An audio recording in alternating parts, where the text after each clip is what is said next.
literary sensation. I'm your host, Dan.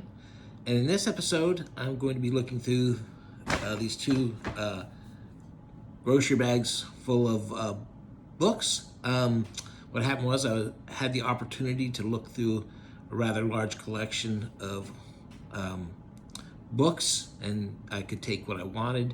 I didn't want to be too greedy. And most of the stuff wasn't really things I was interested in anyway, like Michael Connelly and James Patterson and people like that. They're a little more mainstream. I'm not saying they're good or bad. They're just not what I wanted. Especially, I'm supposed to be part of the thing I'm doing with this channel is I'm supposed to be downsizing some. So, but in any case, I did pick out two grocery bags full, and I thought I'd go through and show you what I picked out and talk a little bit about why I did it. As a matter of fact, I don't even remember what's all in these bags. So as we go through them, I'll just try and remember why I decided to pick that up and put it in the bag. Okay. Okay, so here we go. The first book I'm here is The Complete Western Stories of Elmore Leonard. Now, I don't read a lot of the Westerns. If I read one every year or so, that's a lot for me. Well, yeah, something like that. And, but I like Elmore Leonard as a writer, at least some of his stuff. And I've always heard these were really good. So this is a collection of his Western short stories. So gonna dive right in there. This is a hard-boiled, it's called Hard-Boiled, an anthology of American crime stories. A look at the table of contents, and I recognized a bunch of them.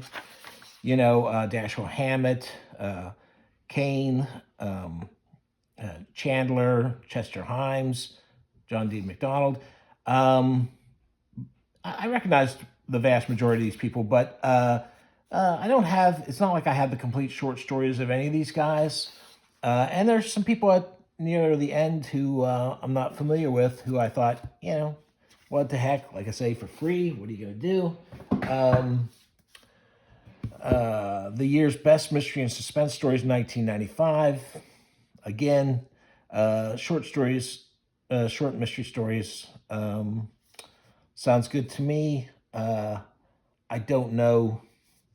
I haven't even looked to see who's in the table of contents for that because I probably wouldn't recognize most of the modern authors. American Pulp. Again, it's another collection of classic hard-boiled stuff. Oh, there it is. In there with the jacket upside down, I think. Don't think it's a misprint or anything. Just...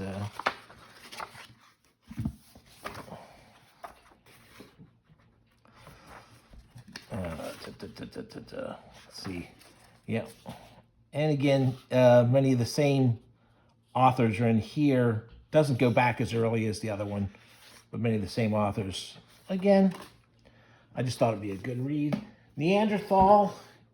This came out when, originally when Bigfoot books and stuff were all the rage, and, a lot of people, of course, thought Bigfoot was a throwback kind of thing. This is like an action adventure thing more than a horror book, as I remember. Now, I might be misremembering it, but I'm pretty sure this is one I read.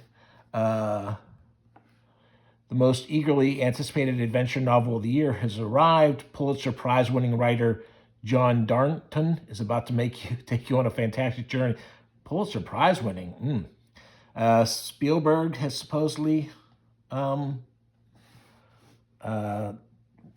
this. I believe they talk about the mysterious power that the Neanderthals have, and I think it's, if I remember correctly, it's like telepathy or something. I hope that doesn't give it away. It didn't say on the dust jacket, so I probably am. This is Stephen King. This is from back when I used to read him, so I'm kind of nostalgic to reread this again.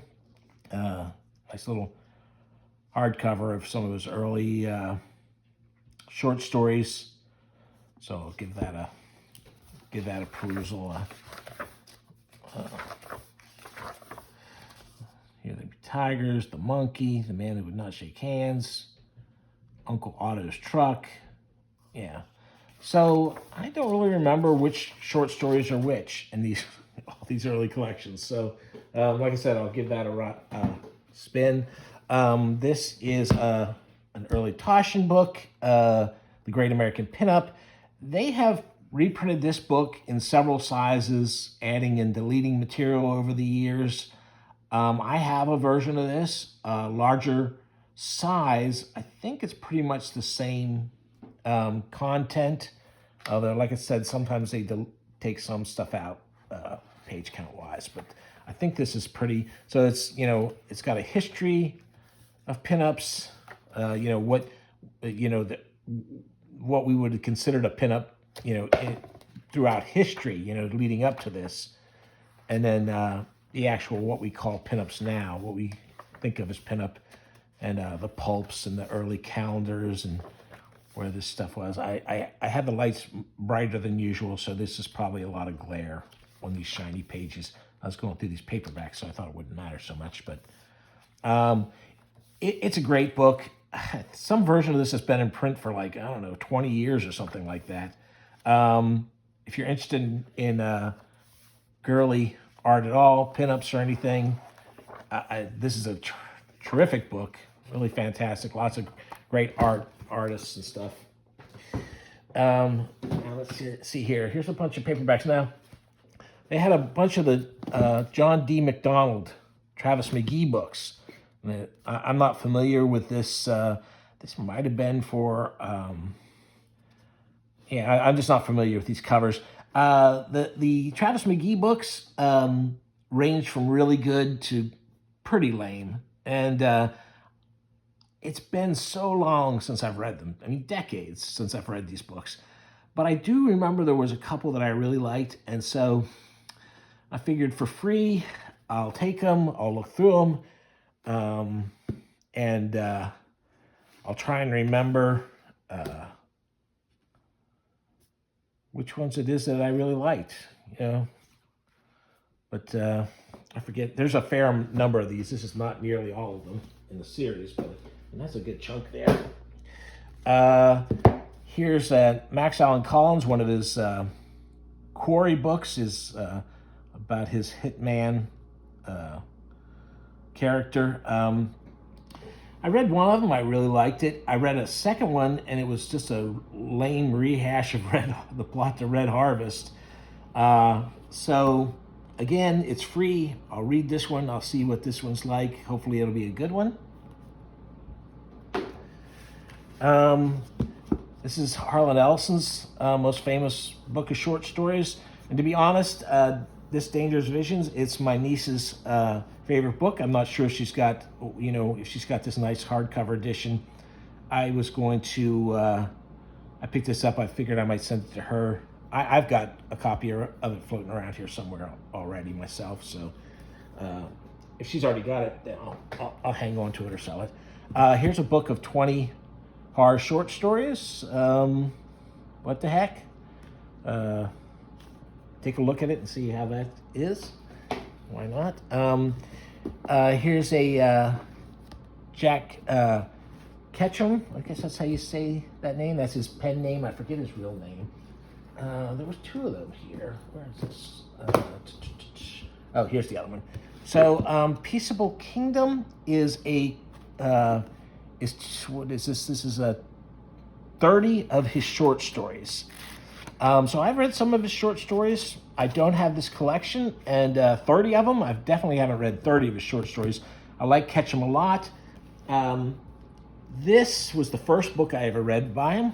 Off Season. This was not part of this collection here. I just pulled this off my shelf to show you because I will never stop recommending Off Season. And it's come out in several revised editions where he put stuff back in that they originally made. Ballantyne originally made him cut out as being too over the top, gory and horrific. So there's several different versions out there right now. I think it's available right now as a print on demand through Amazon. This is the first version I saw. I got this This is not the original version I had. I don't know who this person is, but this is the version I originally read. It came out in 1980. A beautiful New York editor retreats to a quiet Maine beach town. Nearby, a savage human family lurks in the woods, watching, waiting, and before too many hours pass, 5 civilized, sophisticated people will learn just how primitive we all are, and there are no limits to the will to survive. So, it's one of those, like The Hills Have Eyes, where the civilized family comes up against mutant cannibals, people. They're not really mutants. But and they have to be just as horrible as the cannibals in order to survive. It's loosely based on like the Sweeney Beans family, the Scottish family that people claimed were highway robbers, but also cannibals. It's a great, shocking book, and I highly recommend it.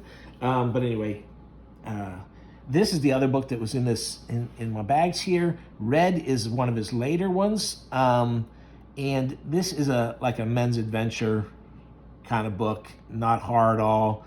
I don't know. I was really disappointed with it at the time, but it's serviceable. And I think if you're not looking for his usual stuff, which is pretty horrific, like The Girl Next Door, or Ladies' Night, or any of his other things, you look up his horror books. You'll see he's pretty over the top sometimes. He's pretty splattery. And this is, like I said, this is more like a regular men's adventure thing. And actually a little light on action for this kind of book. But anyway, I've said enough about that. This is another Max Allan Collins book. And I just got this because I remember when he got this movie made, and he got a movie made for, I think it was Mommy was the one that was the inspiration for the movie, and this is part of that series. I just took it. It was a hard book, Max Allan Collins. I don't have high hopes. Homecoming. Darby Jason was just a girl on that horrible night, the night her slumber party made the news. When the killer's knife had stopped, 3 of her friends were butchered. One of them was driven insane, and Darby was the only witness left to tell the bloody story. So, John Shirley, I've read some of his books before. This is short stories. Thought it might be fun. Good horror author. I know this person's name. I don't remember. Demon Fire doesn't sound familiar, but this is kind of generic. Halloween. Okay. Dan Simmons. I used to read him back in the day. I kind of stopped because his books were so giant, and that's kind of a turnoff. And this one is giant, but I decided I wanted to. I'm going to try and read it, so we'll see what happens. This is another one by that same woman who did the. Where's the one I've just been looking at? The Homecoming. Another one by her. A spell is cast, damning a family to the eternity of blood hunger. Graham Masterson is someone I'm familiar with. I just didn't know this book, so figured, what the heck, why not? Freak Show, another horror anthology. I saw this Bloodthirst with a cheesy looking Dracula on the cover, so I said, why not? I'm not familiar with this one. Really, if there was a horror book, because there were thousands of books there, but there was very few. I picked up every single horror book that was there, except for there were a lot of current Stephen King ones, a lot of newer Stephen Kings. I didn't take any of those. They're all too long. I didn't want to read them. Shadows of Death. Like I said, I don't know anything about that one, but it was a horror one. Another, I actually think I might have read this one, but I don't remember it. So when it came out, I think that's, what was that? 90s, maybe 80s. 88, so. Private Eye Stories. Mammoth Book. This series was kind of an interesting series. It did Mammoth Book of Vampire Stories, Mammoth Book of Werewolf Stories. So this is their Mammoth Book of Private Eye Stories. So why not? Like I said, the choice of the most of the books there were like James Patterson, Baldacci, Cussler, people like that, and I wasn't interested in those. So, and there was a lot of romance too, and I don't read that genre. Pulp Action, again, I'm familiar with a lot of the authors that are in here. Earl Stanley Gardner, Bruno Fisher. These are people who, David Goodis. Their stuff is been reprinted. It's still out there, available. The books, but I hadn't read a lot of the short stories. So why not? Without I'm not going to go into the details about the thing. This might have been my actual copy of this book from back in the day. Left there at the house. It's a pretty funny. I was a big Steve Martin fan, and I think I remember this as being pretty funny. So almost to the end here. Christopher Golden. I kind of know him. He's done some writing with Mike Mignola of Hellboy fame. I think this is the same guy, but this is an early horror book. Why not? Crota, Al Going Back. Like I said, it was a horror book, so why not? And finally, the Black Lizard Big Book of Pulps. I have a lot of Black Lizard reissues.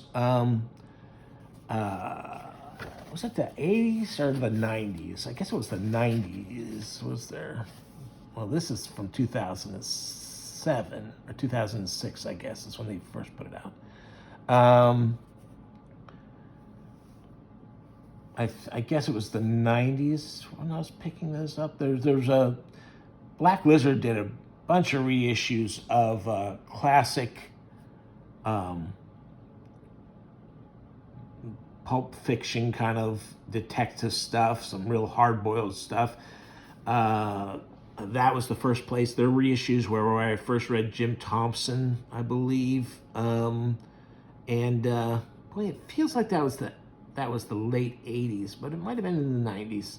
But anyway, so it's all those great, pulp stories from the 20s, 30s, and 40s.